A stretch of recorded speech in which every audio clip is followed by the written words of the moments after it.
Hello, everybody. This is Mickey Moore, your host of Run.Life.Today. Welcome to another episode where we are bringing you authentic and inspiring conversations with folks that have learned the art of running life more than life running them, integrating the many lanes of work and life. I'm excited to have my good friend, Alan. How you doing, buddy? I'm great, Mickey. I'm honored to be here. Thank you for having me. Of course, of course. And to the audience, a friendly reminder, visit our website, Run.Life.Today.org, where you can like us, watch us, follow us, and subscribe. There's a lot of other episodes where this one will be as well sometime down the road. So check out our website. And let me get back to Alan. I mean, how far out are you today, Alan? I am I'm right here in Tallahassee. Great virtual background, as you know. I'm passionate about space, and this is one of my favorite backgrounds. The thought of actually being there used to be something that I couldn't even imagine, and now lately with all of the innovation in I don't want to call it space tourism, but in getting to space. Maybe there's a chance. I'm 54. Bill Shatner's 90. So I've got 35 years before I even really need to think about getting to space. But yeah, thanks for recognizing my awesome background. Yeah, of course, man. It is far out, but you've got another 40 years, Mr. Hanstein, to get yourself up in space, and maybe you won't be with Spock or the Doctor or Scotty, but maybe I can go with you. We'll see. That would be awesome. With much less gravity, I think our running would be pretty cool. Yeah, we'll try that out. Well, Alan, I've known you for years, and one of your roles is the mayor in Tallahassee. Kidding, you're not officially the mayor, just going to the point of a lot of people know you, but there may be some folks that don't. So as you know, in these Run Life Today conversations, I like to start it off with just a little bit of background, for everybody, kind of a few minutes of where you're from, a little bit about your upbringing, your family, and, Alan in high school, and, fill us in about your education that you were fortunate to get. And then we'll kind of get into lanes later about your career and fitness and other things, but share with us a little bit of Alan's story. Yeah. Thanks, Mickey. Well, I mean, it's a little bit twisty. It starts, I guess, like everybody. I grew up in upstate New York, what has become to be called upstate. I always think it's funny. I grew up about 15 miles from New York City, and everybody in New York City and Queens and the boroughs, they call that upstate. Even though we're only about 15 miles. I mean, that could still be 3 hours in traffic, but I was very fortunate to grow up there. It was a town not unlike Tallahassee in its geography and makeup at the time. I mean, just a really a great town. But you could go on a weekend or on a weeknight and be in New York in half an hour, if there wasn't traffic.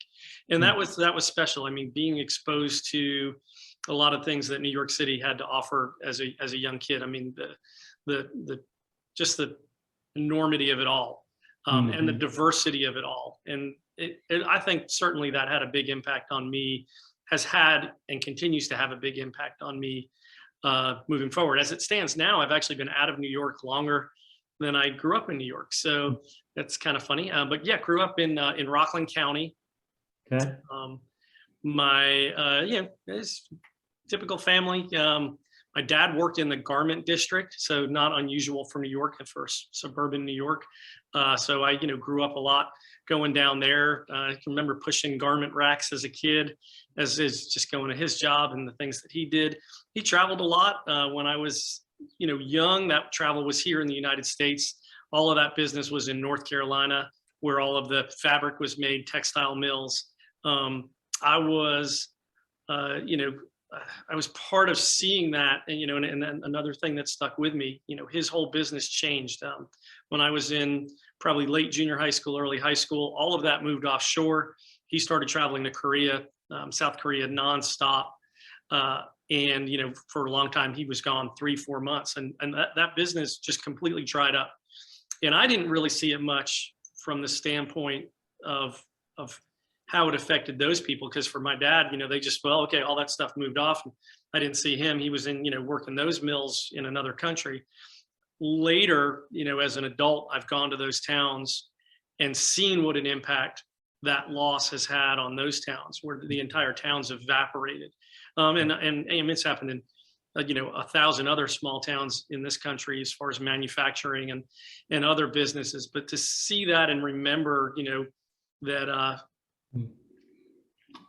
that was part of his business. So I think a big part. But yeah, 2 sisters. I have a sister who's 4 years older than me and a sister who's 8. So we're interestingly dispersed, and of course grew up in the 70s and 80s. So was, like most kids then, latchkey, kid. You came home. My mom, always worked when I was younger. So we were very self-sufficient, and that was kind of okay. I think that did a lot for my generation to know that we had some independence, but also had some boundaries. You learned where those boundaries were the hard way a lot of times. Sometimes kids learn them more easily than others.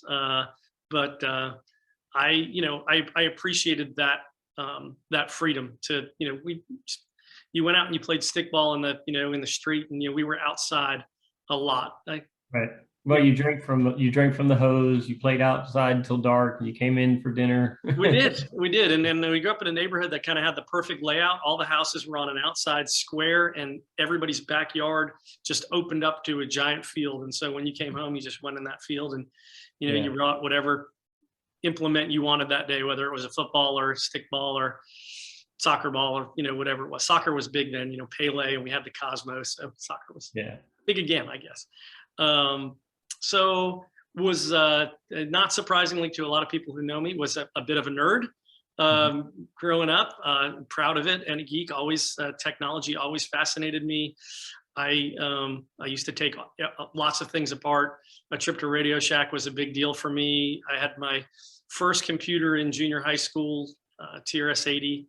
Always was on a computer programming, doing something. I thought it was funny, Facebook, connecting people, not completely, but about, I don't know, 10 years ago, a high school friend reached out to me, and Rich Stryker, and sent me a message. He said, "Is this Alan Hanstein from Ramapo?" I said, "Yeah." He said, "Oh man, we always knew you'd be like a tech billionaire by now. So like, what happened?" I was like, well, that didn't happen, but right. I'm happy. So yeah, I mean, it was weird. We were right there. We were just a few years off of Jobs and Wozniak and Gates, who really laid the foundation. But that, I mean, certainly has had an impact on my entire life. And the things that came out of that, troubleshooting skills, when you took something apart and you learned how it worked, that can be applied to anything. And I think that's something, not to get off topic, but I think that's something that we don't do enough of, is, when things break, everything seems to be replaceable. So nobody, you can't fix an iPhone, can't fix your car anymore. One of my first jobs was working for a Volkswagen aftermarket supplier. So we had to, take parts off of cars, put parts onto cars, learn how to rebuild a Volkswagen motor. So all of those things, kind of had an impact on me, certainly. So, I don't know, so all the way, through high school, wasn't a big sports guy. Certainly team sports in high school. Growing up in New York, you don't really have college ball. And, so if you're a fan, you're a Jets or Giants fan. I was a Jets fan. You're a Mets or Yankees fan. I was a Mets fan. Sorry. Nobody's perfect. It's okay. And apparently the Mets are not perfect. I think that's the right. 2 years we got. So the sport that kind of attracted me, that I naturally gravitated to, was track. It was something that that you could do by yourself. Everybody says, well, but it's also like a team sport because they're depending on you. And it's like, no, I just like running. So ran, nothing super special. Didn't break any records, but that definitely gave me a taste and a love for running, which I still have today. Nice. What was okay, there's a lot there. So you're the baby. There's two older siblings. Yeah. Okay. dadgarment, New York, upstate. We went to Cooperstown recently. That's more upstate, right? That's Yeah, like, well, so I mean, if New York's a huge state, so to Right. call Rockland County, which is literally like from here to Monticello, Right. upstate, always Okay. gets my goat a little bit. But yeah, Oneonta, Syracuse, Right. Cooperstown. Cooperstown is absolutely just gorgeous. That is, Yeah. But that's upstate because we drove. I mean, I'll drive all the way through there, and you look at the map. I mean, that's quite a ways from New York yeah. City. And, That's and when we get to college, I got even more upstate. So when you tell me when we're Yeah. So okay. So the local high school was the mascot. I always ask. Yeah, what was the great mascot? question. So do you know what a Griffin is? A Griffin. So like the lion with wings thing, right? Yeah. See, nobody knows what a Griffin is. You're fantastic. Well, Yeah. The okay. the Ramapo mascot is and was a Griffin. It's a eagle with the head of a lion. Okay, eagle with head of a lion. What was the name of the high school again? I missed Where's it. it? A lion, the head of an eagle. Ramapo Senior High School. Ramapo Senior High School. Okay. Yeah, really amazing school to go to at the time, and I don't claim any credit for this. I mean, really just went to school with some really smart people. I think at the time that I went to Ramapo, we had more National Merit Honor Scholars than any school in the country. Wow. We had 512 students. Just to give you an idea, I was 216. Okay. right in the middle. There you go. Yeah, I learned a lot of lessons. I mean, I was smart, but I did not apply myself. And I look back on some of those lessons, and I've tried certainly to gently tell my kids, Mm-hmm. that there are reasons why we do these things, and you don't want to be like, I know because I was that guy. But yeah, certainly I was not the best student in high school or in college the first time. So, so the Griffin, the reason I know the Griffin, Charleston, South Carolina, if you ever go, one of our favorite holes in the wall is the Griffin Pub. So they do fish and chips. It's in an old historic brick building. It's beautiful. So when you said Griffin, I know what it is, and that's why. Okay, track. What'd you run in high school? Did you run the mile, the 800? Yeah. Okay. What was your best time in high school? Come on. Oh gosh, that's a really good question. I was in the, I want to say I was like in the sixes. Yeah. I don't think I don't even remember what our high school track record was. That's all right. Yeah, I mean, remember that. I just love asking the questions. Okay, so high school, and then finish up with this background piece a little bit on where you went to colleges. I guess apparently more than one. So yeah. Share with us briefly about that. 2-hour podcast, is it? No. I'll give you the condensed version, because I think that's how I got here to Tallahassee, and I think that's the most important part. So out of high school, New York set up similar to Florida. We have the State University New York system, SUNY. There are 5 major campuses. I get them all: Binghamton, Albany, Buffalo, Stony Brook, and maybe there's 4, and maybe there's one more. And those are kind of like UF, FSU, the big ones. And then there's about a dozen colleges, and so Oneonta, New Paltz, those type. And one of them is Fredonia. So I kind of had the grades to get into the second tiers, any of those, and Fredonia was really attractive to me for a couple of reasons. One is it was about as far from Rockland County as you could get, and that's what I wanted at that time, was just to get away. This is I graduated in the spring of '85, so we're coming into the fall of '85, and also it had the highest ratio of women to men in the entire SUNY system. I just remember that. A big engineering school. When I first went, my major was engineering. I switched over to philosophy in that first semester. Really enjoyed that. Really liked the school. It was already snowing. It's October 19th. Was already snowing up there in Fredonia. It's right on Lake Erie. You get these lake effect snows. But I found a home. Really great people, and just kind of was starting to fit. I came home for Thanksgiving, and there was a for sale sign on my yard, parents said, well, yeah, we're getting a divorce, and we didn't want to, ruin your exam. So it's like, okay. So I went back, and it was a little bit different, but still was there. Came back for winter break and was going skiing with a buddy of mine. So this is January 3rd, 1986. And we were riding on an ambulance corps at the time, and, kind of had this training. And so we're riding up to Gore Mountain, and there's an overturned tractor trailer on the other side of the road. And, our duty, pull over. So we pull over, we cross the highway. Guy's kind of already getting out. He's okay, a little, shaken up, but he's okay. And I got to say, like, all of this is like told memories, because I'm standing there, and about 5 seconds later, a woman from Holland in a rental car doing about 50 miles an hour hits me head on. So I go flying, I land in a snowbank, and I honestly don't think remember any of that, other than like it's a built memory.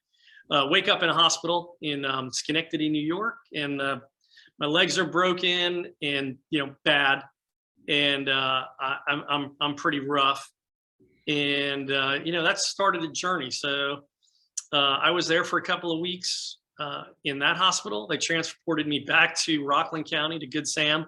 On the transport back, the ambulance caught on fire, and I had to pay. So the ambulance catches on fire. They pull over to rest stop. Everybody gets out of the ambulance, and I'm in the back, strapped to the gurney, kind of like, where's everybody going?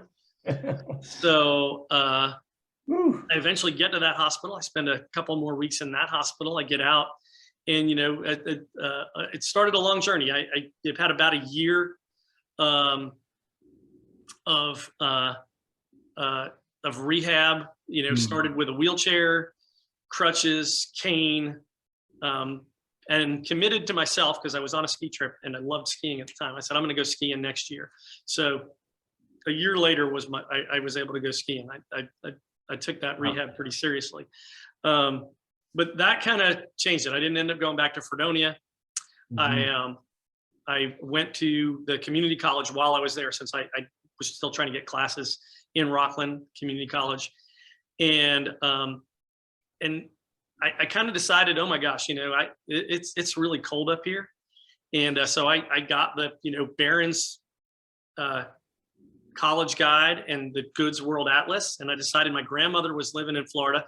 My dad was actually in California at the time. So he'd moved out to Glendale after the divorce.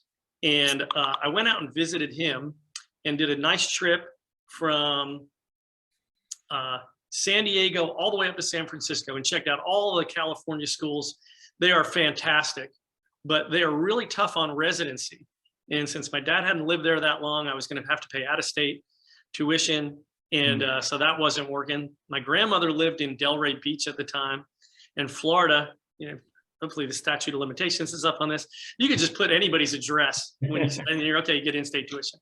So I applied sight unseen to FSU. I had it down between Tallahassee and Gainesville, FSU and UF. I kind of wanted a big school because Fredonia is really small, and I knew I wanted something a little different. And on my atlas, Tallahassee as the state capital had a star. I still have this atlas if you want to see a picture of it. Tallahassee is the star, and it kind of goes down to the water. And so I thought, oh my gosh, this is great. This is right on the beach, like UCSB. The only beach I'd been to in Florida was Delray Beach. So I'm like, this is pretty cool. There's lifeguards. Gainesville was in the middle of the state. It looked terrible. It's just, the description in the Barron's guide for FSU was sitting on the front porch, smelling the sweet magnolias while drinking a beer. And that's how it started.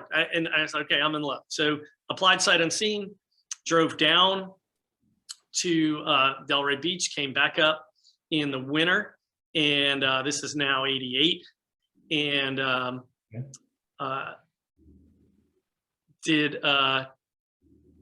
parked. It used to be I spent the night. It used to be the sleep in. There was a bear with a cap, and he was sleepwalking on Tennessee Street, and I parked in there. And the next morning had to go to housing, which was on Landis Green, and I walked out over to Landis Green, and there were guys like, this is, this is midwinter, 88.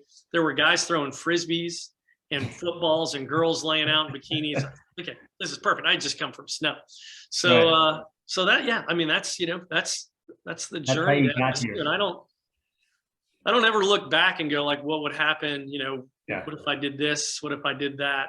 Now, when I got to FSU, my first major was meteorology, and I hated that.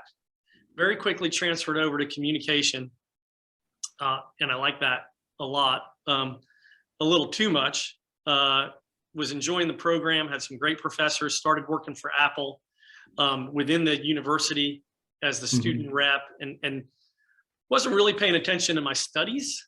And so, except for maybe, some of my, my favorite professors, Jay Rayburn, who just passed. There were guys who I remember even back then who motivated me. Mark Ziegler was one of my co-students, now, legend at FSU. So, I mean, really was there at a special time, but I wasn't a great student. And I,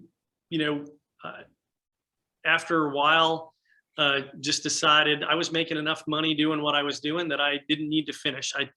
In 91, I went to Europe. It was supposed to be part of a thing for Philips and Apple through the university, and it kind of morphed into me just staying in Europe for a year and traveling around and living in Munich. And I think that maybe, I look at a lot of things in my life that shaped me, and a year in Europe probably did more for me to see, how I could be, changed me as a person, gave me a lot of perspective on what was out there. I think everybody should travel. You don't have to travel to Europe, there's plenty of travel you can do here, but getting outside of your zone and seeing how other people live and communicate and what they do was huge for me. So I came back and didn't finish up. So I didn't have a degree.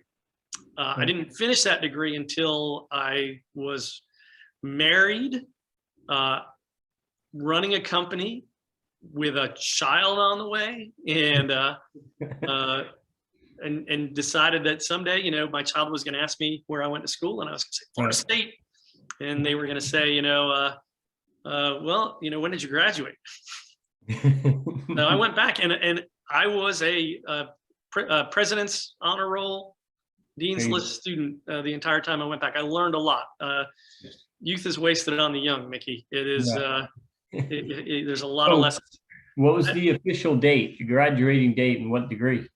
I graduated with a degree in information studies and a minor in public relations, because I'd already had that. I was like one semester short when I left communications, plus all the credits from New York that transferred in. I've got like 200 and something college credits. My graduation date was 01. I'd have to find the book. Hunter was at my graduation, which was really awesome. So he was a baby at the time. So it was kind of cool for him to be there, just as a baby. That's cool. Now, I mean, there's a lot there, but thank you for sharing the whole. I didn't know the story about you being hit head on by a car, but that's so that was quite a surprise, and what a turn of events in your life. And when you said Schenectady, I wanted to say right away, well, can you spell that?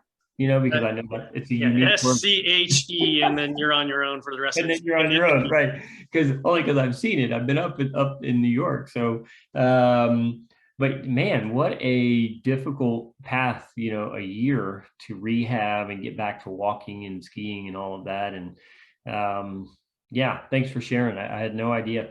But getting you down to Florida eventually, we are grateful, or however it happened. It brought you to Tallahassee, where you've been ever since. So let me take advantage of that transition from a little bit of background to just one of our first lanes, which is really business. And again, kind of that fast story of, hey, here's what you do today, because I know you're with Event Owl, but you've always had your hand in different things. But career-wise, generally speaking, give us an update there, and then what you're focused on doing today from a business perspective. Yeah, sure. I mean, I'll start with today and kind of, Yeah. it's pretty compact, right? This is what I've been doing for over 40 years. Yeah. What we do at Event Owl is help our clients, largely associations, with their events. And so if those are live events, which for 39 and a half years up until 2019, that's what I knew. I've worked on every facet of a live event. And when I came on board here at Event Owl, it was for the opportunity to really elevate what they were doing with a live event app. So an app to support live events. You go to the app, you go to the event, you have an app. It allows you to see what's going on, but it also allows you to engage with the event. And through the use of gamification, really be incentivized to do certain activities. And same thing for exhibitors. And we've got stuff for built-in CE tracking in there. So it was really robust. I mean, we were just fortunate enough that we had clients that really supported us as the pandemic hit. And part of it was they said, hey, look, we've already paid you. We need something to help us now. And that, I will single out Michelle White at FASA, Florida Association of School Administrators, one of our longtime clients. They had an event coming up in, May of 2020. These were, school administrators. Obviously, that live event wasn't going to happen. And they weren't one of these where they were like, oh, well, we just won't have our event. People won't get to see each other, shake hands, hug. Mm-hmm. No, this was like, we're school teachers and administrators. We've got to figure out what we're doing because nobody knows what's going on right now in the pandemic. Right. Same thing for, Florida Healthcare Association. Their, clients are assisted living and home care, hospitals. They Florida Senior Living Association. All these are clients whose members. This was more than just doing business. This was lives at stake. Right. Right. Our kids, our families, our parents. So it was really important to us to get this done and do it right. So building a virtual platform on top of our app in 2020, not only saved us, but I think really helped a lot of our clients. But this is what I do now. Event Owl, we are a platform that supports in-person, hybrid, and virtual events. I'm really proud of it. It's a side of the business that I had not really been active with. I'm always the on-site guy. For 30 years, I was traveling to events all over the world, and we still do that. Actually, it's one of the things that sets us apart from our competition. Is we also go on site as the app company because we want to be the support on site. We don't want somebody coming up going, "How do I install an app on my phone?" and have to get the executive director to try and figure that out, or get on a phone call or a Zoom. But yeah, it's been a little different for me. I mean, certainly, one of the reasons I took this was I was traveling a lot, and I said, I'm at a time in my life where maybe I don't need to be gone as much as I was. Now it's kind of ironic because I do miss it a little bit, but I love being in Tallahassee where so much goes on, and I'm here so I can actually participate in those. Well, and thank you. And, for the audience, Tallahassee's got a few associations, obviously. Most of the statewide associations are located here in Tallahassee. So it's a good place to be for that purpose. But you still get on the road, and as you do business development a lot with Event Owl. So I know you went on a trip, I forget where it was recently, but, you had like 7-day trip and you were bouncing to different conferences or something. So Conference Palooza. Yeah, I was gone for 17 days straight at 5 different conferences across 2 states. Right. And one of the really cool things, we were really, before I came on board, we were focused mostly in Florida. The virtual event platform changed all that because once we had Florida Association of School Administrators, somebody might have been in one of their events and gone back and then called us and said, hey, we're with the Texas Association of Secondary School Principals. So we got them. And then all of a sudden we've got the Michigan Association of Secondary School Principals in Missouri, and it snowballs. And I'm proud of the platform because I don't think people would do that if it wasn't a great platform. But yeah, it is funny how you take for granted that we're this local company, and then all of a sudden we've got I've got a client in Wilsonville. The other interesting part of that is seeing what it's like outside of Tallahassee during the pandemic, because we have clients all over the country. And so, I'll talk to our Oregon client, and you're in a perception here. I went to a football game last week, and they're still in lockdown. So it is, it definitely makes you appreciate, what we have here, and certainly what we've been able to do. Right. And politics aside, of course, I just couldn't imagine not being able to go do things. I mean, still. It's right? Yeah, and again, it had nothing to do with that, but like just where different hot spots are, certainly in all kinds of states. Yeah. But yeah, Tallahassee, we've been very fortunate to be a little bit of a bubble. And not to diminish anything, because it has been tough here too, but certainly it's on the uptick now. Well, I mean, I appreciate what y'all do for, the nonprofits, whether it be a association or your traditional 501c3. I think it's important. And, I remember our discussions when COVID came out, and, of course, I have nonprofit clients, and, their main concern was, in an unfortunate way, a lot of nonprofits lean on their events maybe too much, right, for their revenue. So when COVID hit, immediately, a lot of them were impacted, and but some of them pivoted quick enough, right? And they used your platform, or they picked up the phone and started calling people, and and raising revenue in different ways, or more aggressive ways. So people learned a lot in that year, how to diversify and not. Having said that, everybody loves live conferences and live events and live dinners and golf tournaments, and so I think there'll always be a place for those. But I think people are certainly a little more cautious to put all their eggs in those baskets. Yeah, as well they should. And I'm a big fan, as you know, of diverse revenue, and it can be a spoke on the wheel, the events. But you got to have other spokes to feed that revenue for just when these things happen, natural disasters or COVID or whatever else. So I appreciate what y'all do in that regard. You've saved a lot of nonprofits some stress, I'm sure. Okay, so VP Business Development on site. Anything else you want to add about Event Owl before I get into another lane? Because you got your hands full in another lane. No. I mean, I love what we do here, and again, like I said, I've been doing it. It's funny. Somebody was asking about stuff, and I said, well, I've been doing it 40 years, and they're like, well, what were you doing it like when you were in school? And I said, yeah. I was, literally, I was in the New York Coliseum, helping out with events, and that was the other side. My dad was in the garment district. My mom was in the event business. She worked for a company that ran these, large conferences and trade shows, and so it was, that wasn't what I ever thought I'd be doing. I was a technology guy, but back in the early days, they needed help with their computer stuff, so I'd always go in and help with computer stuff. In 94, so a little bit of a detour. We say I've lived in Tallahassee that whole time.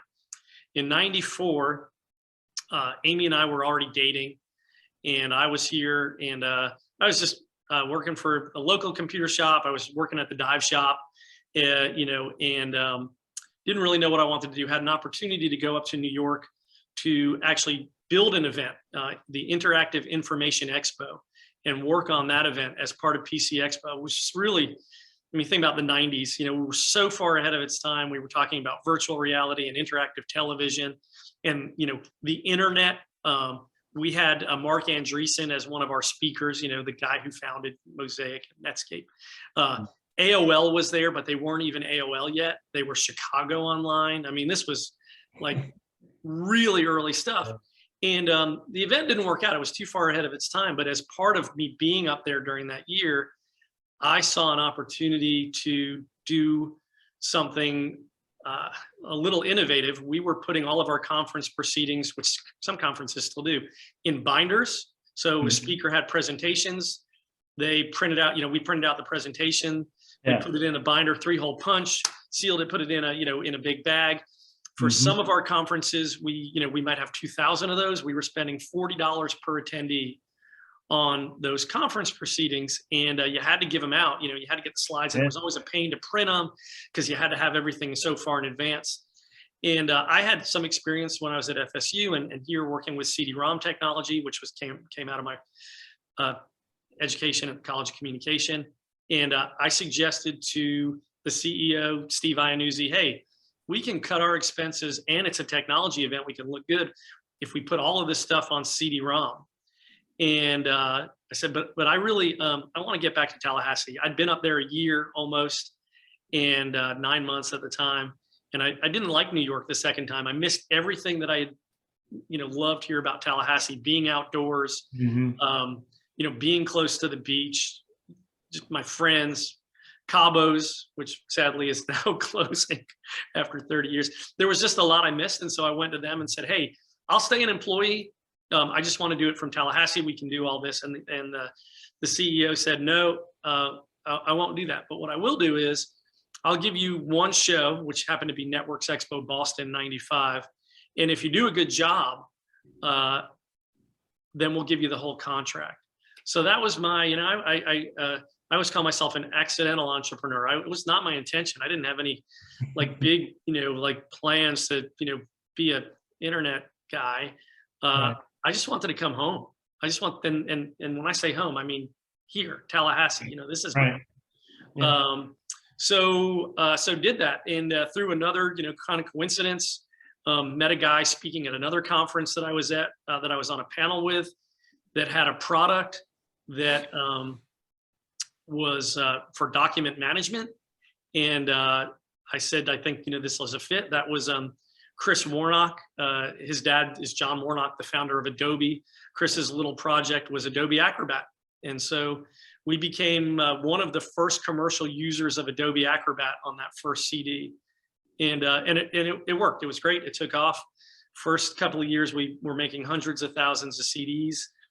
And that dried up, because the internet came and everybody wanted stuff online. So we were fortunate enough to stay ahead 3 or 4 times. And that turned into 25 years. So anyway, that was just a minor course correction, because I just wanted to say I wasn't here the whole time. The idea, I think, was that I was going to move back to New York and Amy would come up with me. Now, Amy, having been born and raised in Tallahassee, I don't think was thrilled about living in New York City and driving in that traffic. So yeah, I wouldn't be either. Yeah, no, thank you. Good segue for changing lanes, because in New York there are no lanes. Yeah, thank you for the detour in the explanation. But congratulations on 40 years of that. I mean, that's a lot of experience. Not to say you're mature in any way, right, but that's a lot of experience. So I appreciate that. Yeah. So Event Al, y'all check it out when you get a chance. So let me, transition to another lane that I know you spend ample time in today. Fitness, active lifestyle, whatever you want to call it. Yep. Share with us a little about your commitments to rucking, hiking, biking, fishing, whatever it may be. Please share a little bit there. Yeah. It kind of changes sometimes, as you know. I love being outside and I love staying healthy. Currently my big passions are rucking. So rucking, for those in the uninitiated, it's basically just movement with a heavy pack and a weighted pack. And that the pack doesn't have to be a specific brand. There is a company out there called Go Ruck, and they make rucks and they sell plates and they do all that. But you could get a JanSport with 5 bricks in it and you'd be rucking, I guess. Like a lot of the things I'll talk about in the next 2 minutes, sometimes it's the sport and sometimes it's the fellowship and the camaraderie, right? So I love rucking. I enjoy it, but it's about the weirdos. That's what we call ourselves. It's about the weirdos that I'm with when we do it. We tend to, get together and do events. And so there's always a patch for the ruck when you do it. So, one of the ones we've done is Schoolhouse Ruck, and the patch looks like the Schoolhouse Rock logo. And that ruck was, pick a distance of your choice, collect a bunch of school supplies, best if they're heavy, and carry them to a school and drop it off. So you're doing something good. We've got a pumpkin ruck coming up next week, the 26th of October. And that's basically, pick a distance of your choice with your ruck on. All the stuff is with your weighted ruck. Typical weight, standard weight is 30 pounds. So some guys ruck heavier. There are options for running less, but my pack typically has a 30-pound steel plate in it, plus hydration and other stuff. Usually works out to about 40 to 45 pounds depending on the event. And there are bigger events. Go Ruck maintains, events that are called heavies, toughs, and basics. I just did a tough that you know about, that I was very passionate about, a 12-hour event in New York City on 9/11, and that ended at the memorial. And it was something that was really special to me. These events are events that are designed to test you physically, but even more so mentally. They Right. just had their toughest event called Selection, which I think there's a documentary about it that you can watch called The Standard. But that is a 48-hour event with weights and tasks that are unimaginable. So one person actually succeeded. And I mean, that person has my enduring respect, because I saw what he had to do. Yeah. But a great thing about Rucking is it's co-ed. Everybody's out there. Also passionate about triathlon. That's something that, for a variety of reasons, I've been doing for a long time. And it's a hard one because it's a lot of time commitment for training. I think you know a little bit about that, Mickey, and we're so proud of you for just crushing it. It's like just unbelievable how what a year you've had. And was super excited to be there when you finished Florida. That was awesome.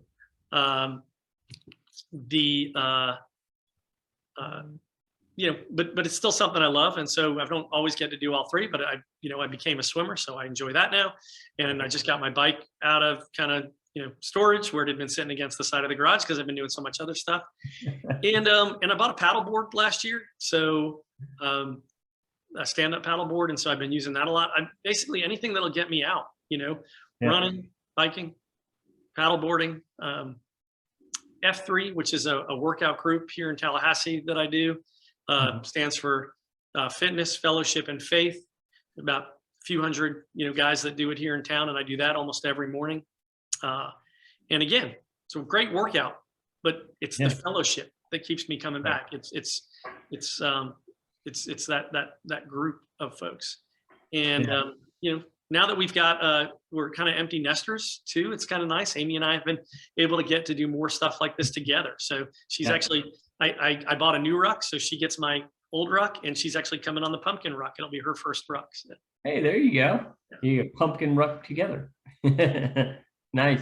So look, I admire, again, your commitment there, because I understand a little bit about the time that you're talking about, and it's not easy. The day of the race, the day of the ruck, that's the easier part. It's the work, all the work in between to get there. So, and getting up at 5 a.m. doing the F3. No, thank you. 4 in the morning. Whatever. It happens twice, right down the road from my house, twice a week. And people are like, don't you want to go to F3? It's like, what time is it? 5:25. No. And that's my answer. Saturdays at 7 a.m. We could see you then. All right, maybe a Saturday at 7. That's a hard commit. I've got you on camera saying you're going to try a Saturday F3. I said maybe. Okay, now, so there's your fitness, active lifestyle lane, and I've seen you paddleboarding. You're always out and about, so it's good for you. I'm glad you and Amy get to do it together now. But let me transition to another lane, because community. You've been here for a while, you're everywhere, you're engaged in the community, you're supporting this, whether it's through your ruck or more recently, you were somewhere, I saw you check in the other day, supporting another organization. But I think the recent passing of, someone in the fire department, they're raising money, for different reasons. So tell us a little bit about your community involvement, whether it be a board, whether it be those causes you support with sweat equity, time, energy, resources. Share a few examples of that. Yeah, I mean, there's Tallahassee. It's funny. I mean, I think it's one of the things I don't think you'd get if I was back in New York. But there are so many opportunities here to be part of the community. Certainly, if anybody ever comes to this town and says there's nothing to do and no ways to help, let me find them. I'll show them a few. I think a few. I mean, obviously, I'm on the Challenger Learning Center board, and that is something that I'm obviously passionate about. I have been on that board. You'll probably be like, no, you're not supposed to be on a board this long. I think I've been on that board 20 years. I'm effectively emeritus at this point, and it is it is the kind of board, every board's different. And so, there are certain boards that I'm sure wouldn't work for certain organizations, but a Challenger with a strong executive director, support from the universities. Our goal is really more guidance and promotion. And as long as I can keep doing that, and as long as I'm passionate about it, I think they'll still have me. But that's Challenger Learning Center is a great asset to our community. And so I encourage everybody to go out there and find out more about it, give, bring your kids out, be part of that. Lots of great activities, but certainly other ones, and some that I'm more involved with, like the Makerspace, where I'm also on the board, Making Awesome, Tallahassee's Makerspace, that really does need, that's something like we're literally hands-on, on a active basis of just making sure that, the kitchen's clean and the door lock works, and and we're a working board on that one. And then there's just lots of other causes to support. I mean, sometimes it's just going out and going to an event, and it's not even our event, and just and supporting it, and checking in. I don't overestimate the value of social media, but it is not lost on me how many people tell me, oh, I saw you were at the chili cook-off at the Armory, which is a fundraiser. And if I can do that early enough, or get the word out, or maybe connect them, I got a message this morning from somebody who was looking to support a veterans charity, and I was able to connect them already this morning with Honor Flight, which is something I'm super passionate about. Was able to be a guardian a number of years ago, and sadly, that's been canceled the last couple of years, and it just crushes me. Earlier this week, I'd gotten a call last week from an organization that had a gentleman who was a Air Force veteran, 5,000 hours, and all he wanted to do was fly. So I'm very active in the aviation community. I have an airplane, and we very quickly, deemed that it wasn't going to be possible because of his health for him to actually fly. But we, we're trying to arrange it for him to get into a simulator, and we had it all set up. And unfortunately, he wasn't able to come yesterday. And I, just pray that it works out, because I think, this is our greatest generation, and to think that, that's his last wish. I thought about just finding him and taking him up in the actual plane and, just giving him that wish. But I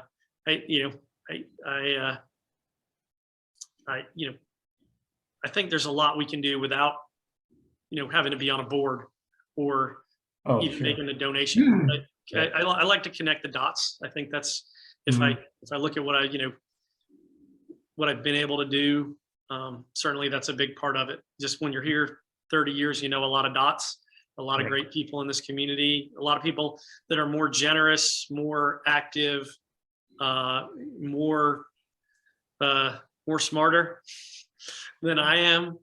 And I don't, I don't claim any ownership of any of those, other than if somebody asks me, I'll be like, hey, I think, like the call this morning, like, I've got a great veterans charity for you. Here's Matt Kemp with Honor Flight's number. Y'all figure it out. Yeah. No, look, I value connectivity, right? That's something I think is important, and it doesn't always have to be social. It doesn't always have to be prominent in the news, or, although we do that for the same reasons, to bring awareness, put it on social media. But there's so many connections we make with others and for others that never hit, public, and that's fine. That's yeah. I mean, obviously, for example, I gave you the one, but that's not going to end up anywhere, right? That's just something that's like a quick 5-minute help, and I'm moving on. Yeah, it's you just reminded me. I thought of a young man who I just saw got married. He's an architect somewhere. I don't know where he's at, but at Southern Scholarship Foundation, this kid was getting ready for interviews. He had never been through them, didn't have any clothes, but Jim Shallow, who I knew, down at Nick's, he was the manager downtown forever, but just called him and said, hey, can you help me out? And sent the kid over there, and he sized him, and they did everything for free. They sized him. They gave him his first professional outfit at Nick's, and now the guy's, he's got a professional job and he's doing well. It's just little things, right? And this town is like that. I mean, I get very few no's in this town. And when Right. I do, I usually have somebody else ask that doesn't get notes. Right. It's just a beautiful town. Yeah. It's just one of the things that makes it special. I think we're probably, and I'm sure somebody's done the data on this, but I think we're one of the most generous places I've ever seen. Yeah, no, I agree. And it has nothing to do with how more smarter you are. It's just about how kinder you are and, that you're willing to ask somebody. That's all, So thank you for the time and energy you give to benefit others.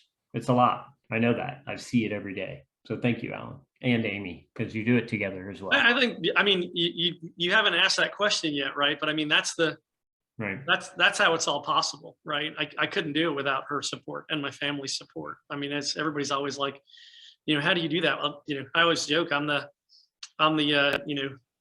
she's the CFO and the COO and the HR director and Right. payroll. I'm just the marketing guy. Right. That's right. Yeah. No, the family lane, right? If we transition to the family lane, I know the quality time and the importance there and how you've raised your kid. Wait, 2 kids, right? Yeah. Yeah. So Sons. how you raised your kids, Diana, has always been obvious to me, but that's because we've known each other. So before I get to the question of what's your advice, right, in integrating all of these things, what else do you want to add about your commitment to that family lane? It's tough. Especially now we're empty nesters. So, our kids are 21 and well, 19 in a little bit. And they're, I don't think I'm done, hopefully teaching them, Mhm. but that day-to-day example is not there anymore. Right. And that control and, and so I look back a lot now and go like, okay, well, was it enough? Did I do it right? Mm. Did they have what it takes? I like to think they do. I'm super proud of them both. Both very different, and I think are going to take different paths. And who knows if those paths will ever reconverge? But it's just wonderful to see now. You want them to be happy and healthy, and and everything else is just whatever. But yeah, no, I think every parent goes through that. Like, I mean, your kids are still young, and so you're just like, what am I? They get to be 21 and 19, and then you're kind of like, okay, well, hopefully I did a good job. They they're okay. The nice thing is they're both here in town now. Our son was at Troy for a couple of years, and he transferred back to FSU, and so we get to see him and saw him. Probably see him probably once a week at least. And our daughter is obviously here in town, hopefully getting ready to go to FSU. She took a challenging path where she actually got her associate's degree before she graduated high school. So she has a college degree and she is not quite 19. And while that was super, like when she's going through it, you're like, man, that's incredible. I'm so proud of you. This is great. You're brilliant. And everybody's always like, oh, that's incredible. The problem is when you're 19, you still don't really know what you want to do. Yeah. And in college these days, it's not like when I was in college. I mean, I talked about my journey. I even had other majors in there. I didn't even pepper in. Didn't want to make the conversation that long. But right. You used to be able to do that. I could go from engineering to philosophy and then go like, I really love this. And then go from, meteorology, because I thought that would be interesting. Like, no, to communication and then to information science. Now they want you to have your major when you're a freshman. So she's coming in as a junior and they're like, yeah, no, you really have to know what you want to do. Yeah. And she doesn't necessarily, know that because she is still young. So it is tough to be able to do that. I mean, I'm still super proud that she's got that. And, thank goodness for things like dual enrollment and Bright Futures, because those are fantastic programs. So yeah, like I said, very, very different paths. He's known what he wanted to do, I think, since high school, and he's got that marked off, and he, just does what he wants to do. And who knows if he might change, he might get to that point and say, this isn't what I want to do. And but yeah, no, I mean, from that standpoint, I give Amy all the credit. I traveled a lot, even when they were younger, tried to be home for all the important stuff. And, but even while I was traveling, I mean, that's all on her to do everything she did. And, for a lot of that work as well, I just tried to lead by example. So, when you talk about doing something in the community, I do it for the community, and I do it for me because it's something I want to do. Right. But a lot of times it was, this is who I want people to see, and not just my kids, but other people in the community and other kids. Right. So they know what's possible out there. Nice. Well, in the spring, I think, if I remember correctly, is your anniversary, you and Amy, right? April 20th. There you go. So 1996, we were just married 25 years. There you go. So happy anniversary from past spring and then the next spring. But tell her I said hello, please. Thank you for sharing more about the family aspect. And now I got to get to the most important question of the day, right? Which is, in your experience, again, not what you've read, not what you've theorized, but what you actually use that works, that helps you run life more than life running you. So integrating all these different lanes, what are your best practices that others might want to try? Not that it's a formula, not that it'll work for everybody, but what are those things that help you be successful with the integration? Yeah, I mean, again, right, good. Not what I've read, because I mean, I read a lot, and you try stuff, and Sure. you're like, oh, journaling or this or that. But I mean, I keep it simple, right? And I've really, this year especially, have kind of dialed it in. I mean, I always had it, but certainly fitness is a huge part of it, because it dictates kind of my day. So I wake up early. That's a big part. I try to work out or do something every day, which means I'm going to sleep early. We typically are asleep by like 9 o'clock. I mean, if it's, or at least get in that direction. And so I think, it's hard to maintain balance or integration when you don't have consistency. So for me, that consistency is hugely important. And then, I mean, it's cliche, but I mean, the technology I use, I mean, Google Calendar, and Siri putting stuff on the calendar, and Facebook events, so part of that is the technology, and part of that is the Amy technology, because a lot of the stuff that ends up on the calendar and me getting where I'm supposed to be when it's not my thing, is her. I mean, she's just a big part of it. Last night was Monday night. I was planning on going to the coach's show for Coach Norvell. I like to do that on most Monday nights if I'm available. I missed it, but Amy actually sent me a little note earlier in the day that there was going to be a speaker at FSU last night. And she was a woman who was, she has no arms. She was born without arms. And she was the first person to get her pilot's license. She has her sport pilot certificate, light sport. First person without arms to fly an airplane with a pilot's license, because Amy said, hey, this thing, I just saw this. Yeah. I went, and what's amazing was it wasn't greatly attended. And I did post it on Facebook, and tons of people were like, I wish I would have known that.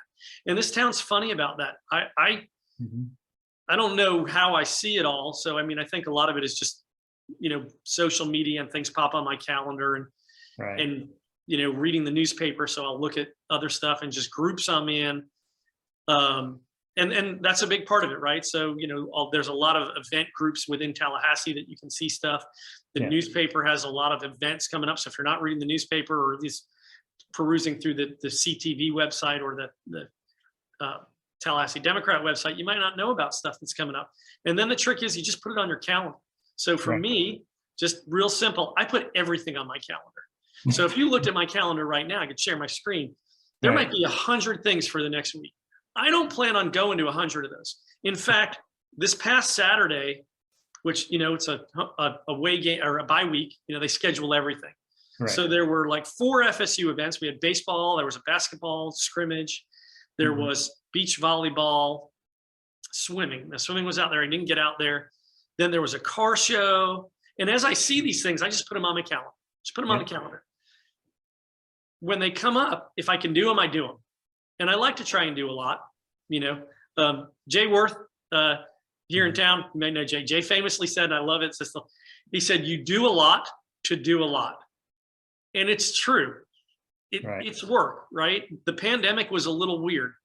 2020, when it first hit, there was nothing to do.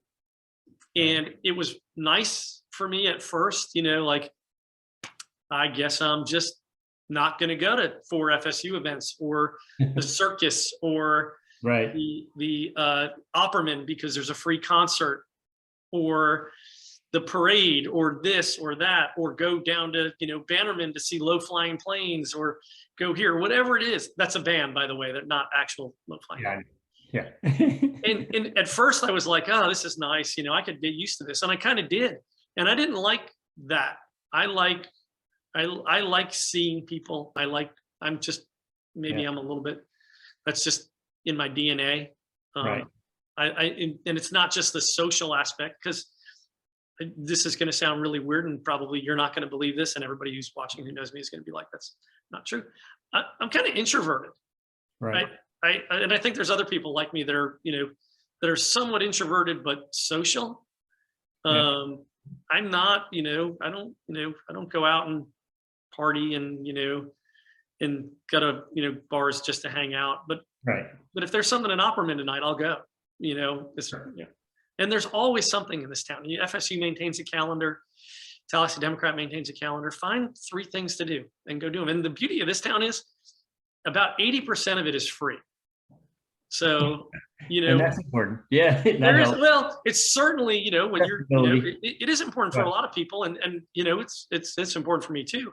You can go support FSU sports without paying a ton. You can go watch women's softball or go watch women's volleyball and just sit out there if you love FSU, which I do, and I know you do as well.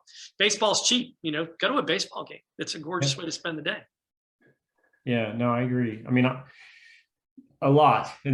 So let me regurgitate a little bit. Okay. So what jumped out of me and what you said, try to keep it simple. I love that. But health and being active has got to be part of it. Find your routine, be consistent, right? Teamwork, because again, it's you and Amy working together on that, but using technology to your advantage, specifically calendaring and utilizing that as a schedule feature. Whether you go and do it all doesn't matter. At least get it on your calendar, because you can see it and it's top of mind. It's in front of you. You get the, you get the reminders potentially, all of that. I can see where all of that works together to help you integrate a lot of work, and life. And that's, and I agree with it, because that's not that I do each one of those, but we certainly do our best with calendaring, Well, I mean, you've got this added, kind of little kids who are doing stuff all the time. And I remember what that was like, where we had those commitments of sports and academic things, and, and that just was added into the mix, right? I didn't take stuff away, but I can tell you if it was Opperman or, a football practice, I was going to be sitting out of the football practice. Right. Now we get to do all the stuff that, it's like, it's just flooded.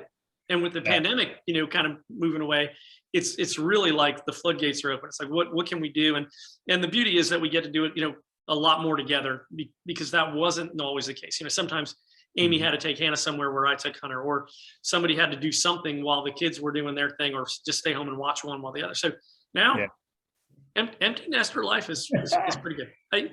Congratulations.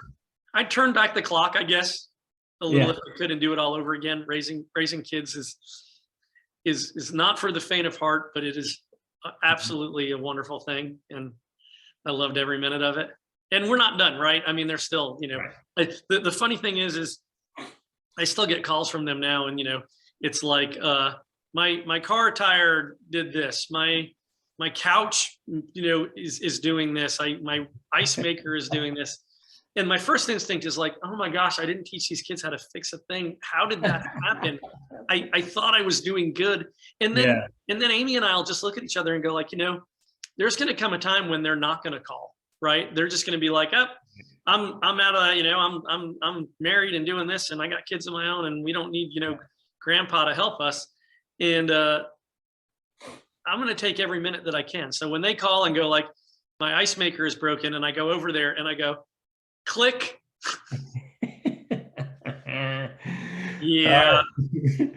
Yeah. So I waited, and Audrey and I, we did the opposite way a little bit, where I waited a little later in life to have kids, and we did some of those things, and now we're trying to, like even this Saturday, Rocco's T-ball game. It was at 9 a.m. Now they changed it to noon, but we have a parking pass and 4 tickets we've already bought for the football game. So, it's one of those things. We were going to do both. We're going to go to the game, the baseball game first, and then drive over to the stadium and do that.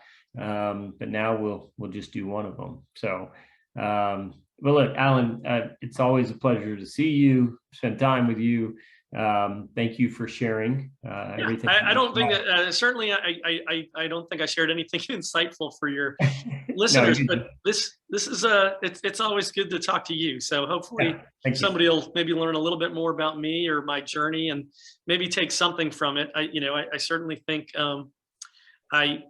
I think that for me, if there's one take home message, it's where you are is where you are. I don't ever look back and go like, oh my gosh, if I would have done one thing different here or there, or man, I wish I hadn't gotten hit by that car, or I wish I wouldn't have done that or made that job choice. Where you are is where you are, and just absolutely love it.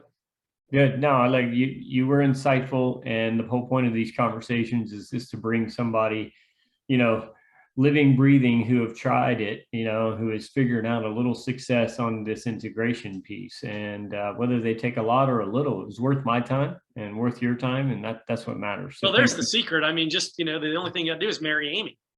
But that's what I'm hanging on to that one. There you go. We both married up.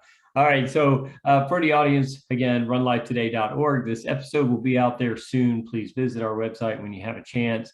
Alan, thank you again, and I will see you in the neighborhood soon. I'll see you on the streets running. Thanks, see you, buddy. Take care, bud.